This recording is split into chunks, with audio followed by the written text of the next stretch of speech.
Hey welcome back to the channel. This is Manish Harit. आज हम करने वाले हैं लीड कोड प्रॉब्लम नंबर 242 और हमारा क्वेश्चन है वैलिड एनाग्राम। ये एक इजी लेवल का प्रॉब्लम है, तो सबसे पहले प्रॉब्लम स्टेटमेंट देखते हैं और उसके बाद अपने सॉल्यूशंस पे मूव ऑन करेंगे।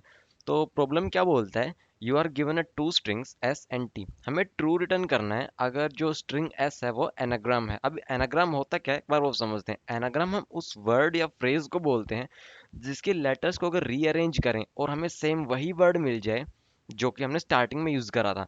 एग्जाम्पल के लिए जैसे कि एक वर्ड है अपने पास ऐसे यहाँ पे कोड। अब हम कोड को आगे पीछे लेटर्स को कैसे भी करके लिखें, हमें यही लेटर्स होने चाहिए। अगर ये है तो हम इसको एनाग्राम बोलेंगे और इस कंडीशन में हमें ट्रू रिटर्न करना है, और ये नहीं है तो हम सिंपली फॉल्स रिटर्न कर देंगे। ठीक है, तो हमारे पास क्या है, हमारे पास इनपुट में एस और टी दोनों दे रखे हैं। ठीक है, और एग्जांपल के लिए कि यहाँ पे एक वैल्यू है मेरे पास, जैसे कि एस हमें दे रखा है रैट और टी हमें दे रखा है cat.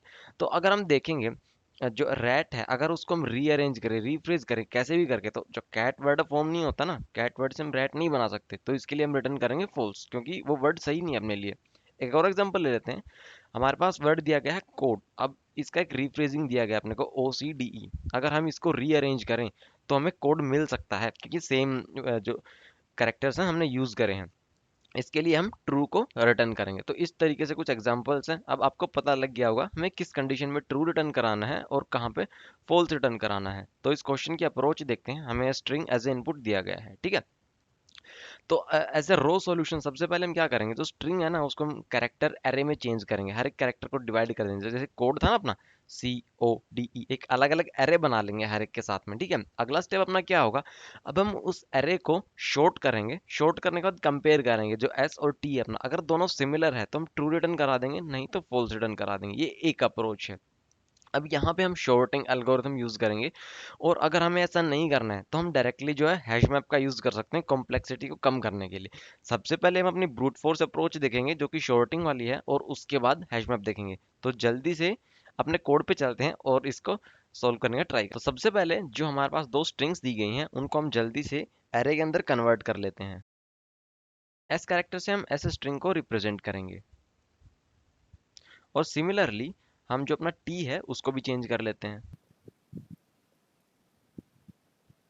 To char array method क्या होता है, जो अपनी स्ट्रिंग है वो उसको एक एरे के अंदर फ्रेज कर देगा अपने लिए, और उसको वैसे डिवाइड कर देगा। अब हमें क्या करना है, हमारे पास दो नई जो है एरेज आ चुकी हैं। अब हमें इन दोनों के ऊपर शॉर्टिंग करनी है। उसके लिए हम डिफॉल्ट मेथड का यूज करेंगे एरेज डॉट शॉर्ट का। अब शॉर्टिंग होने के बाद में हमें सिंपली जस्ट रिटर्न कराना है, तो उसके लिए हम कंपेयर करेंगे। अब कंपेयर करने के लिए भी हम एरेज का यूज कर सकते हैं। आप यहाँ पे चाहो तो दो कंडीशन लिख सकते हो अलग अलग। अगर ये दोनों एरेज अभी जो आई हैं अपने पास सेम है तो ठीक है, वरना हम फॉल्स रिटर्न कराएंगे। पर वो करने की बजाय हम डायरेक्ट भी रिटर्न करा सकते हैं। कैसे, एरेज डॉट इक्वल्स हम यूज कर सकते हैं, एरेज डॉट इक्वल्स, और यहाँ पे सबसे पहले हम पास करेंगे एस्केर और टी कैर। एक बार इसको रन करा के देखते हैं।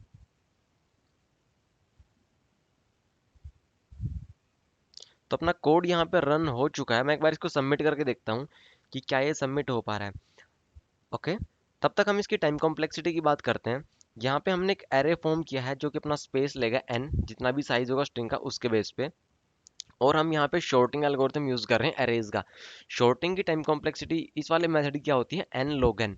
तो अपने ओवरऑल कोड की कॉम्प्लेक्सिटी यहाँ पे होगी एन log n। ये अपनी एक ब्रूट फोर्स अप्रोच हो सकती है। अब हम एक ऑप्टिमाइज सॉल्यूशन की ओर बढ़ने की कोशिश करते हैं और देखते हैं हैशमैप के साथ में हम इस क्वेश्चन को कैसे कर सकते हैं। तो उसके लिए जल्दी से मैं एक बार इस कोड को एक बार फिर से इरेज कर देता हूँ, ताकि हम अपना जो ऑप्टिमाइज सॉल्यूशन है उसकी ओर आगे बढ़ पाएं।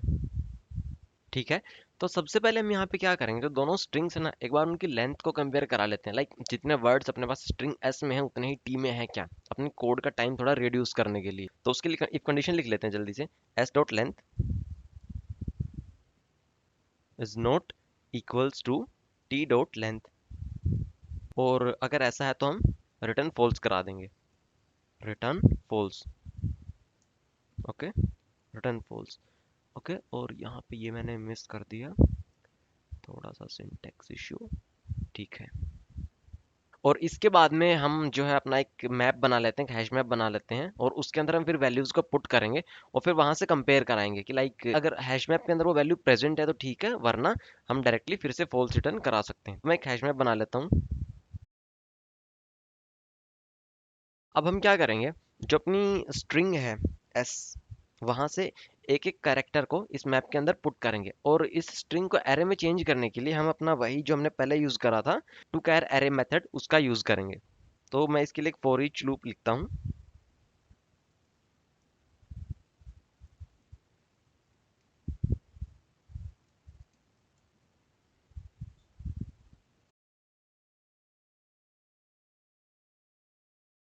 तो हम इस फॉर लूप में क्या करेंगे, हम अपना जो काउंट है ना उसके अंदर वैल्यूज को पुट करना शुरू करते हैं। वो हम कैसे कर सकते हैं, काउंट डॉट, हम पुट मेथड का यूज करेंगे इसमें, और जो अपना करंट कैरेक्टर है सी, हमें उसी को एंटर कराना है। और हम यहाँ पे साथ में ये भी चेक करेंगे कि वो वेरिएबल लाइक पहले से एग्जिस्ट करता है कि नहीं करता है। तो उसके लिए हम गेट बाय डिफॉल्ट का यूज कर लेंगे।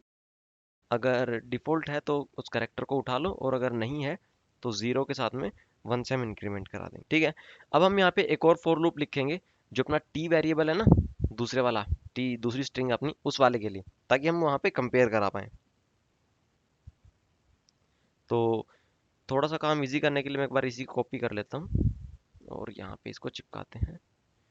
एस की जगह पे हमें ऑपरेशन इस बार टी पे लगाना है, और इसे हटा देते हैं, ठीक है। अब हम यहाँ पे सिर्फ डायरेक्टली इफ कंडीशन के हिसाब से चेक कर सकते हैं ना कि लाइक वो अपना मैच कर पा रहा है कि नहीं कर पा रहा है। और हम वो कैसे करेंगे, मैं यहाँ पे लिखूंगा काउंट डॉट गेट और डिफॉल्ट, जो कि हमने पहले करा है, गेट और डिफॉल्ट। हमें चाहिए सी, या फिर हम ज़ीरो एंटर कराएंगे और इसको हम चेक करा लेंगे, इक्वल्स टू ज़ीरो। यानी कि ये वो वाली कंडीशन है जहाँ पे अपने कैरेक्टर्स जो है मैच नहीं कर रहे होंगे। अगर ऐसा है तो हम क्या करेंगे, हम रिटर्न कराएंगे फॉल्स, हम रिटर्न कराएंगे फॉल्स। और अगर ऐसा नहीं है तो हम क्या करेंगे, count dot put, count dot put, अपना जो करंट कैरेक्टर है वो कैरेक्टर चाहिए हमें, और काउंट डॉट हम उस वाले वेरिएबल के इंडेक्स को गेट कराएंगे, -1, -1, ओके। और उसके बाद में फॉर लूप से बाहर आके हम रिटर्न करा देंगे ट्रू।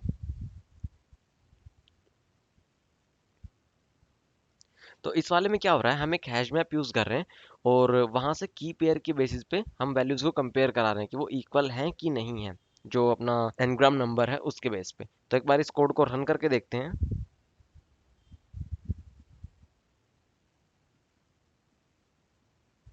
तो अपना कोड जो है रन हो गया है, मैं इसको भी सबमिट करता हूँ। अब आप लोगों के लिए एक टास्क है, इस वाले कोड की टाइम कॉम्प्लेक्सिटी को आप कमेंट में टाइप करो। That's all for this video, thank you very much, this is Manish Arya.